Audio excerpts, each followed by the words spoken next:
السلام عليكم ورحمه الله تعالى وبركاته. متتبعي قناه وصفات صوفيا، كما كتشوفوا اليوم ان شاء الله غادي نحضروا هذا البغريد اللي كيجي رائع زوين بزاف، كله متقب يعني وخفيف كما كتشوفوا. صراحه ما عمره ما غادي يحشمنا مع الضياف ديالنا، كيجي كله يعني بحال الشهده، يعني كيجي زوين بزاف وخفيف بزاف، يعني وقليل فيه الفرص، يعني ما يضرنا ما والو، ما نخافوش منه. بالسميده رقيقه والطريقه يعني سهله وبسيطه، وكما كتعرفوا كينفعنا بزاف في الكوتي في رمضان. يعني كما كتعرفوا كلنا راه تقريبا الوصفه اللي كلشي كيجربها في رمضان. البغرير يعني كيتخاد بزاف في رمضان وكيجينا زوين يعني بلا رمضان، بحال هكا في كوتي اولا في الفطور. وهذا ساهل بزاف وما كيحتاج انه يخمر او نجلسو نتسنى واحد المده. يعني فرمشتين اننا كما كنخبزو، يعني كنخلطوه كنبداو كنخبزو فيه ديريكتومون، وكيخرج لنا واحد الكميه كثيره كما كتشوفوا. ان شاء الله ندوزو دابا باش تشوفوا الطريقه والمقادير ان شاء الله. وما تنساوش الا كنتوا اول مره كتزوروا القناه انكم تعملوا تضغطوا على زر الاشتراك وتعملوا.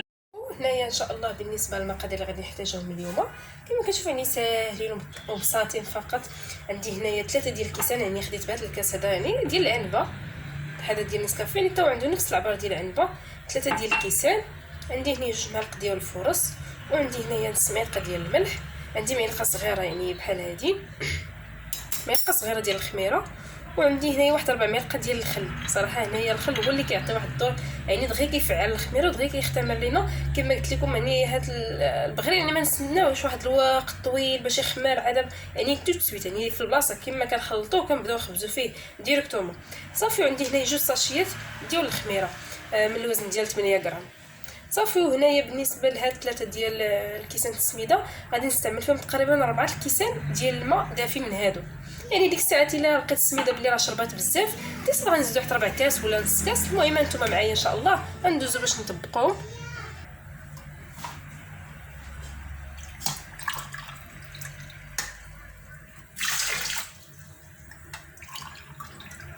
انا هنا بالنسبه للماء راني درت هذا تقريبا الثالث، راني درت الاول وصافي هذا هو الرابع. يعني من الاحسن هنا يسبقوا الماء هو الاول، يعني باش ما تحتلش لكم السميده. الا درتو الاول عاد خويتو عليها، عاد خوينا عليها الماء كتلصق لنا في القاع. صافي. دابا غادي نضيف الملح. هنا بالنسبه لي بيضيف واحد المعلقه صغيره تاع السكر، يعني راه ماشي مشكل يقدر يضيفها. صافي. هنا كما قلت لكم المعلقه ديال الخميره،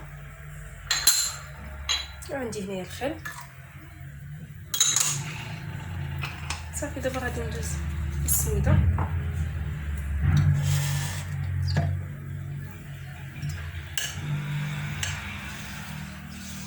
هنا كما قلت لكم السميده رقيقه.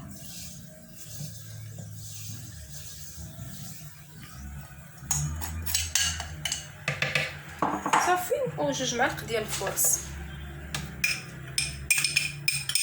هذا الصراحه باش زوين انه ما كتبقايش يعني كتسنيه وقت طويل، يعني تو سويت يعني كيوجد اونفو كنخلطو صافي كنلقاو بلي راه وجد. دابا غادي ندوز باش نخلطو. وكما كتشوفوا كما قلت لكم هذا هو البغرير تاعنا. الخليط ديالو ما كيجي لا ثقيل لا خفيف بزاف، يعني كيجي خفيف شويه على تاع الكيكه. صراحه ما نديروش خفيف بزاف، يعني كيجي عوجين. وإلا كان ثاني ثقيل بزاف راه واخا كاع يتقب كيجي في الماكله ديالو ثقيل كما كتشوفوا بهذه الطريقه هذه. صافي. انا دابا يعني غنخويه في شي اناء وغنبدا نخبز فيه، يعني معليش نتسنى عليه يخمر لانه كما شفتوا راه فيه الخميره يعني بزيت. صافي. انا هنايا دوك 4 الكيسان احتاجت لهم زدت عليهم نص كاس ديال الماء، يعني باش نكونوا متفاهمين يكونوا المقادير مضبوطين كما كتشوفوا. صافي.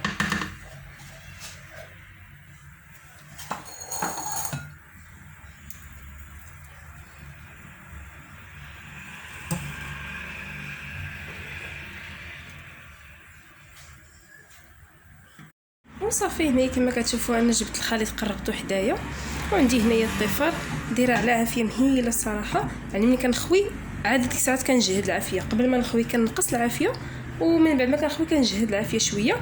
صافي. كتجيبوا شي معلقه خشبيه اولا بشي سباتي بحال هذه ما تكون ما كتحرقش، يعني باش ما نجرحوش الطفال ديالنا.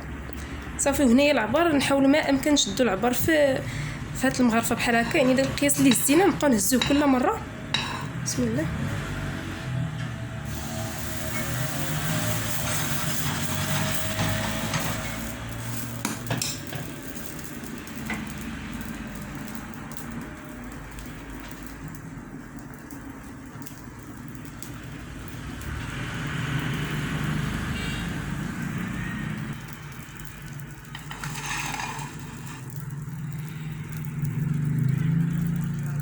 صراحه كيما كتشوف كيجي خفيف بزاف وكيجي كله مثقب، يعني كيجي رائع بزاف بزاف. صراحه انا كنفضلو بزاف على كاع ديال اللي كيتباع يعني في الزنقه. صراحه هذا الدار ما كاين ما احسن منه، كيجي خفيف بزاف وكيجي بحال الشهده.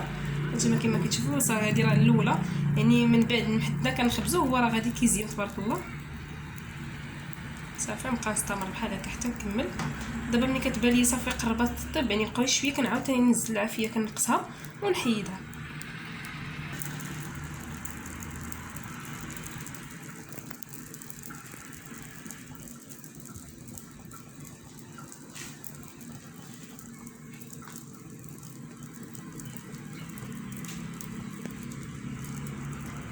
غادي نعاود معكم واحد اخر قدامكم. هنا من الاحسن انكم تحيدوها فوق البوطه قبل ما تخويو. صافي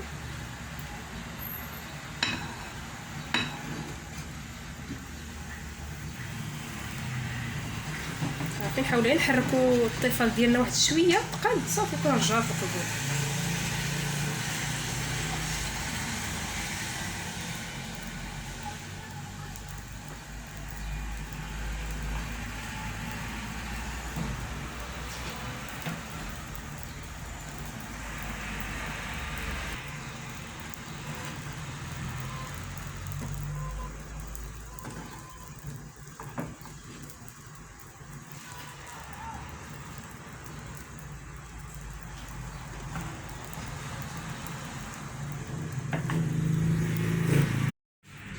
ملي كما كتشوفوا انا قريب كنكمل ان شاء الله. كما كتشوفوا الكميه اللي عطيتكم كتخرج لينا يعني تبارك الله كميه مهمه.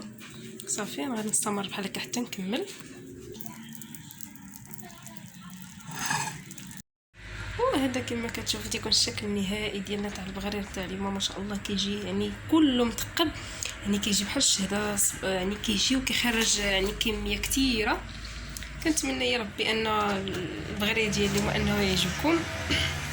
وما تنساوش تابوناو وتخليو لي كومونتير الزوينه تاعكم ودعموني في القناه باش دائما يوصلكم جديد ونحطوا وصفات جديده ان شاء الله.